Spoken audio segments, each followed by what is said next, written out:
Ay, good morning Luzon, Visayas at Mindanao. Ka-coffee. Abay, inindyan ni Senadora Amy Marcos yung pag-i-endorso, initial endorsement ng ating presidente na si Pangulong Bongbong Marcos sa kanya bilang bahagi po ng alyansa para sa 2025 senatorial elections. Grabe ha. Napasama na siya doon sa slate ng Pangulo. Hindi pa sumaypot itong si Senadora Amy Marcos. Actually, maraming nga ang hindi nagustuhan eh. Bakit sinama pa yan si Senator Amy dyan sa best 12 ng administrasyon? Actually, nagbabasa rin ako ng inyong mga komento. Ang ilan sa inyo ka-coffee, ilang mga loyalista, hindi rin nagustuhan yung ilang bahagi o ilang miyembro ng top 12 ng ating presidente. Mamaya pag-usapan natin yan ka-coffee bago kayo mag-react, no? Pag-usapan natin yan mamaya lang po. Dito muna tayo kay Senador Amy Marcos. Nasaan si Amy? Very important yung event na yan. Pagpapakilala yan sa mga susuportahang senatorial candidates sa 2025. Pero wala siya. Actually, sobrang bait ni PBBM dito. Hindi siya nilaglag. Diba? At sa kabila ng kanyang mga batikos sa administrasyon o kung ano pa man yan, sinama pa rin siya. Kasi solid ito ka-coffee. Itong sanib puwersa na ito, solid ito eh. Kasi malalaking partido yan na nagsama-sama. Most likely, malaki yung chance na kapag ikaw ay naging bahagi ng partido na yan, makakakuha ka ng mataas na suporta. Yet, in-ignore lang yan ni Senadora Amy Marcos. Saan ba siya nagpunta? Nasaan ngayon si Senator Amy? Bakit? Isang araw lang yan. Initial, pagpapakilala. Bakit hindi siya sumipot? Where's Amy Marcos? Sabi ng headline ng Politico.com. Nakapagtataka, tayo alam na natin ang purpose yan. Bakit ayaw niya? Kasi nagpapabebe ito ka-coffee. Kunyari ayaw, pero gusto naman yan. Kasi pabor sa kanya to eh. Itong endorsement sa kanya ng alyansa, pabor na pabor sa kanya yan. Makakatulong yan para lumaki yung kanyang chance na manalo. Pero, medyo naihiya siguro, nagpapabebe, binanatan ko kayo, sasama pa ba ako dyan? So siguro, akin, interpretasyon ko lang naman to, and sa tingin ko, ito yung nangyari, hindi na lang ako dadalo. Nako, ayos yun ha. Iba to si Amy ha. And isa pa, magagalit sa kanya mga DDS. Pupunahin siya ng mga DDS. Kasi di ba namamangka ito sa dalawang ilog eh. She's trying to get the votes from the Duterte camp and the loyalista. Nasa gitna siya eh. Sayang din daw kasi yung boto ng mga Duterte eh. At sayang din yung boto ng mga loyalista. Yan ang ginagawa niya ngayon. Senator Amy Marcos is officially part of the administration coalition senatorial slate in 2025 elections. Hindi ko in-expect ito ka-coffee, no? Pero alam naman natin na susuportahan siya ni PBBM dahil kapatid pa rin siya eh, ka-coffee eh. Pero not to the extent na magiging part siya ng slate. The senator, however, was a no-show at the Alyansa para sa Bagong Pilipinas Convention where she and 11 other politicos were endorsed by her brother, President Ferdinand Marcos, in next year's senatorial race or Senate race. Ilang araw na lang ka-coffee. Ngayon anong petsa ngayon? September 27 ngayon, 28, 29, 30. 3 days na lang ka-coffee. October 1 filing na po ng Certificate of Candidacy. Ayan, magkakaalaman na sino yung mga tatakbo sa pagka-senador. At the event, the President rallied behind his sister re-election and made light of her absence, saying she already hit the campaign trail. Biruin mo, magaling lang magpatawa eh. Magaling lang dumiskarte dito si PBBM eh. Instead of saying na ininja niya itong event na to, ayun, nauna na, nangampanya na. Posibleng totoo naman na nangangampanya na ito ka-coffee or syempre out of delikadesa siguro, hindi na pumunta si Amy Marcos, nahiya na lang siya.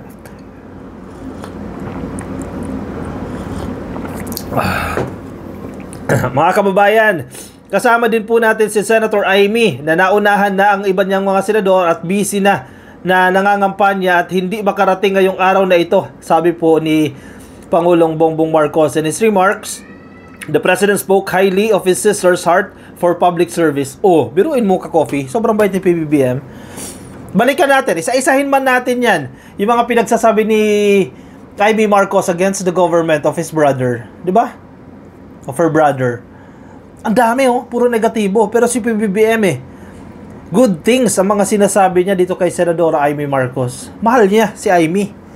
Kasi sa kabila ng pangbaba siya kanya, sige pa rin siya, ipagtanggol niya pa rin yan. Hindi lang na-appreciate ni Amy Marcos yan. At ng mga supporters ni Amy Marcos, hello! He also highlighted that his sister is known for being frank and standing up for what is right. Nasa dugo na po namin ang manilbihan sa kapwa at ang pagmamahal sa bansa. Naging kongresista, gobernador at senador, sabi po ni PBBM.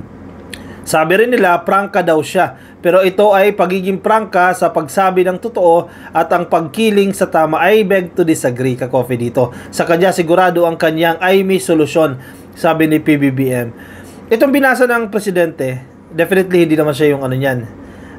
Hindi yung kanyang team ang nag-craft niyan. Sa mga ganyang event, ka-coffee, I hope you understand, no? Sa mga ganyang convention, bawat kandidato, may mga ano yan may mga messaging yan. Ano yung branding, messaging nila, etc. So, may mga crafted spills na yan, may mga ready spills na yan, ipapasa yan doon sa magsusulat ng speech for the president. So, yan yung linyahan niya pinasa yan, iniipon-ipon yan.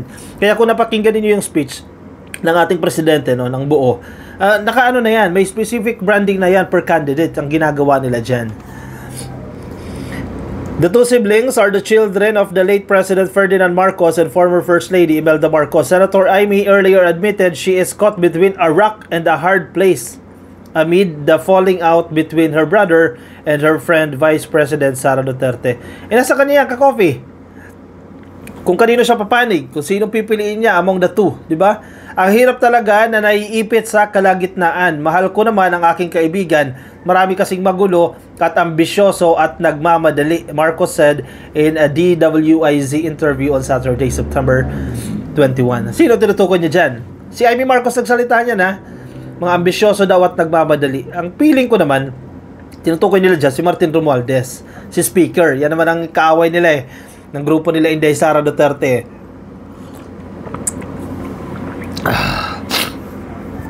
Ano sa inyo, ka-coffee? Mananalo si Amy Marcos? Yan, malaking tanong. Mananalo ba si Senator Amy Marcos? Ako, ang take ko dyan, 70-30. 70% chance na manalo, 30% chance na hindi. Hindi ko alam kung paano gagawin yung strategy. Pero, mas malaki yung chance na mananalo itong si Senador Amy Marcos dahil supported pa rin siya ni PBBM. Diba? May mga nasaktan man siyang loyalista, posibleng magbago yan Magbago yung perception ng mga loyalista na nasaktan ni Amy Marcos dahil inendorso ni PBBM Kasi malaking factor pa rin yung endorsement ng presidente. Kasi andoon pa rin yung panawagan niyang pagkakaisa. Hindi na unity team, pero pagkakaisa almost the same lang yan, ka-coffee. Alyansa, samahan. Biruin mo, ang idea kasi, ang message kasi nitong alyansa na to, yung pagsasanib puwersa nitong mga malalaking partido na ito para magkaisa at represented ang bawat parte ng Pilipinas. 'Di ba? Strategic yung yung composition nitong alyansa na to. Nasabi na natin ito before sa ating vlog. Sa pagbuo ng slate, ka-coffee, halimbawa 12 gagawin mong slate, no? Hindi pwedeng lahat taga Luzon. Hindi pwedeng lahat taga Visayas and as well as taga Mindanao. Kailangan diverse yan, ka-coffee. May kinatawan ka from Luzon, from Visayas, and from Mindanao. Pagsasama-samahin mo yan. Bakit kaya ginagawa yung strategy na yan? Kasi, halimbawa, si Candidate A, malakas siya sa Visayas. Si Candidate V, malakas siya sa Mindanao. Pero si Candidate A, mahina sa Mindanao. So dahil kasama mo yung malakas sa Mindanao, masusuportahan niya yung mahina sa Mindanao na kasama mo sa partido o kasama mo sa slate na taga Visayas. Nagigets nyo ako, ka-coffee? Parang yung pagbuo ng unit team. Malakas si Inday sa Mindanao, pero malakas din ang mga Marcos dyan. Pero sige, let's assume, malakas si Inday dyan. Si PBBM, very solid sa Luzon. 'Di ba? Nagsanib pwersa yan. So nakuha nila ang isa't isa ang suporta ng bawat isa. Kaya naging solid yung boto. 31 million, 32 million votes. Ganyan din sa pagbuo ng strategy para sa slate. Pagbuo ng slate, which I think ay yan ang in-apply ng alyansa para gawin itong 12 na to. And since ito ay coalition, iba't ibang partido ito Yung mga kandidato naman na nasa slate ni PBBM, hindi lang naman galing sa isang partido yan. Maraming partido yan, iba't iba yan. So kung nagsanib puwersa sa mga partido, kumbaga sa negosyo, merger, di ba? Pag nag-merger yan o nagsanib puwersa yan, hindi naman pwede na lahat ng kandidato mo ay galing lang sa pinakamalaking partido na yan. Kundi, represented ang bawat partido na naging bahagi ng alyansa. Nagigets niyo ako, ka-coffee? So itong 12 na to, bagamat may mga negatibo kayong komento, no? Ibang mga loyalista may mga negatibong komento. Ako din, ka-coffee. Napataas din yung kilay ko nang may marinig ako na hindi dapat nandiyadyaan yan 'Di ba? But again, ka-coffee, Discretion ng presidente yan. Decision ng presidente yan. Nasa sa inyo yan eh. Hindi naman sinasabi ng presidente na pinipwersa ka na iboto mo itong 12 na to. Ikaw, piliin mo. Out of the 12, sino lang iboboto mo? Ganon din ako. Yung 12 na inendorso, definitely hindi ko yung lahat susuportahan kahit inendorso ng presidente. But I respect the president of his decision na ilagay yung 12 na yan. But, kasi nga, hindi niya lang naman decision yan eh. Alyansa yan. Sa pagbuo ng alyansa, hindi lang isa ang nasusunod. You have to remember that. Irespeto mo rin yung sinasabi ng ibang kapartido mo o naging co-alliance member mo. Diba? Hindi lang pwedeng isa lang ang nasusunod. Pangit naman yan. Na si presidente lang masusunod, siya lang magsasabi. One way yan. Selfish yan. Diba? Yung 12 na yan na pagkasunduan ng alyansa. So, wag na kayo magalit ka, Coffee. Wag na kayo magalit kay PBBM. May nababasa kasi ako mga komento, may mga loyalista na hindi nila nagustuhan, pero nagagalit sila sa presidente. Huwag kayo magalit sa presidente. Ka-Coffee. Hindi siya nagiging selfish. Yun lang isipin nyo. Hindi siya nagiging selfish. O, sino Ka-Coffee yung mga parte? Yung pasok dito sa 12. Ayan, baka hindi nyo pa napapamiliarize yung inyong mga sarili dito sa 12 na to na inendorso ng ating presidente. Magic 12. Yan, malaki ang chance nitong mga to na lumusot ha. Malalaking pangalan din ito. Sige, isa-isahin natin yan. Bilangin nyo Ka-Coffee ha, out of the 12, sino ang ano nyo? Sino ang hindi nyo iboboto? O, wait, let's change the question. Out of 12, ilan ang iboboto nyo dito? Sige, para mag-survey tayo ha. Ilan ang iboboto nyo? Teka, ako, sasabay ako sa inyo. Magtatali din ako ng iboboto ko. Sige, out of 12 na sasabihin kong pangalan, bilangin nyo ilan lang dyan yung inyong susuportahan, no? Again, hindi kayo pinipwersa na iboto itong 12 na to. Ilan lang dyan? Eh, nasa sa inyo yan. 1. Si DILG Secretary Benhar Abalos. Actually, expected na natin ito Ka-Coffee. Natatakbo talaga yan. Kasi kapag nasa gobyerno ka Ka-Coffee, kung gusto mo talagang tumakbo, lalo na kapag national position, halimbawa Senate, magpapalagay ka sa DILG, Department of the Interior and Local Government. Kasi ikaw yung may direct link sa mga LGUs. So, lumalakas yung puwersa mo on the ground. Ganyan yung strategy niyan. Bago namatay si Jesse Robredo, yan din ang strategy. 'Di ba? Ilagay siya sa DILG kasi may hopes din yan, may pangarap na maangat sa national position na like senator, no? So, pag nasa DILG ka, may connection ka sa mga mayor, sa local government units, kaya malaki chance mo. Una, na sinuportahan si Benhar Abalos. Number 2, Makati Mayor Abby Binay. Kasi wala na si Nancy, expired na yung term, no? Si Abby Binay. Si Senator Pia Cayetano. Ayan, senador ito Ka-Coffee. Kapatid ni Alan Peter, electionist din yan. Si Senator Ping Lacson. Ayan, inendorso din yan Ka-Coffee. Si Lacson. Si Senator Lito Lapid. Ayan, ang ano tawag niya, may tawag sila dyan eh. Sa palabas sila sa ABS eh. Senator Amy Marcos. Ayan. Si former Senator Manny Pacquiao. Si Senator Bong Revilla. Si former Senate President Tito Soto. Yan, inendorso rin Ka-Coffee yan. I think malaki din ang chance nito Ka-Coffee na manalo. Ito, magtataka ka. Si Francis Tolentino. Si Tol. Ba't nandito si Tol? Si Tol Tolentino. Nag-DDS ha. Ito, ang biggest political butterfly. Talon agad oh. Iniwanan yung mga kasamahan niya. Samantala, sabi ni Bato de la Rosa, solid sila, magtutulungan sila. Yun, naiwanan siya. Erwin Tulfo at si Deputy Speaker Camille Villar. Sige.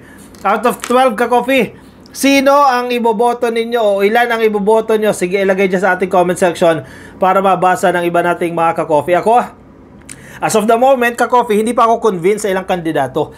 As of the moment, 5 lang po out of the 12. Doon sa pinangalanan ng ating presidente, 5 pa lang po ang napupusuan ko na iboboto. Hindi ko alam kung ewan ko kung makukonvince pa ako sa ibang mga kandidato no na ibinigay kasi tayo sa pagbabantay natin sa politika medyo hindi natin gusto yung performance ng ilang mga kandidato. As of the moment, 5 po out of the 12 na binigay ng ating presidente ang aking susuportahan. Kayo Ka-Coffee, may napupusuan na ba kayo? Ilan naman sa inyo dyan out of 12? Sige, i-comment dyan sa ating comment section para mabasa rin po yan ng iba nating mga Ka-Coffee. O siya, sige. Kung kayo po ay nasa Facebook, pasuyo na lang ka-coffee, baka di pa po kayo naka-like and follow sa ating Facebook page. Yan, nandiyan sa taas yan. Like and follow. Kung nasa YouTube naman po kayo, please click lang po na subscribe. Nandiyan po subscribe at hit nyo na rin yung notification icon para kayo ay updated sa ating mga bagong upload. Alright, ako magpapaalam muna sa inyo ka-coffee. Maraming salamat po sa mga sumama. Ingat kayo ka-coffee ha. Nasaan man po kayong panig ng daigdig. Bye-bye! Agkapi tayon!